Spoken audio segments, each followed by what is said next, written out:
রাঙামাটিতে বিভিন্ন মৌসুমী ফলের আশাতীত ফলন হয়েছে, তবে সংরক্ষণ এবং প্রক্রিয়াজাত সুবিধা না থাকে সারা বছর ফল রাখতে পারছেন না অভিযোগ চাষিদের।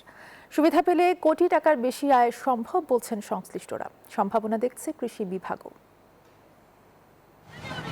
রাঙামাটির বনরূপা সমতাঘাট জেলার বিভিন্ন উপজেলা থেকে কাপ্তাই হ্রদ পাড়ি দিয়ে এখানে আসে মৌসুমী ফল। জমজমাট ফলের হাট বসে প্রতিদিন। এখানকার আম, আনারস, লিচু, কলা সহ নানা ফল সরবরাহ হচ্ছে দেশের বিভিন্ন প্রান্তে।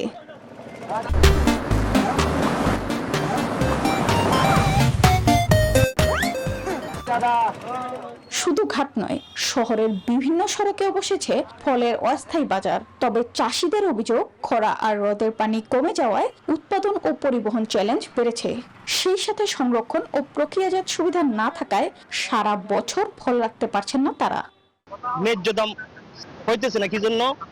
মনে করেন আজকে মালগুলো আছে, খাইতে নিয়ে আসলেন, নিয়ে আসার পরে এখন আজকে যদি বেচতে না পারে, পার্টি না পায়, ব্যাপারে কিনতে না, তাহলে এটা রাখা যাবে না। আমাদের এখানে বেশিরভাগ মাল নষ্ট হয়ে যায়।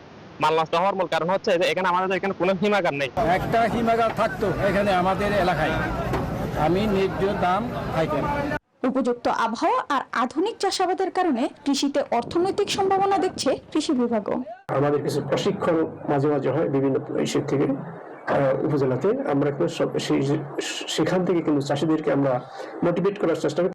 সংরক্ষণ ও প্রক্রিয়াজাতকরণ সুবিধা পেলে মৌসুমী ফল থেকেই প্রতি বছর কোটি টাকার বেশি আয় সম্ভব বলছেন সংশ্লিষ্টরা। Desk report, news 24।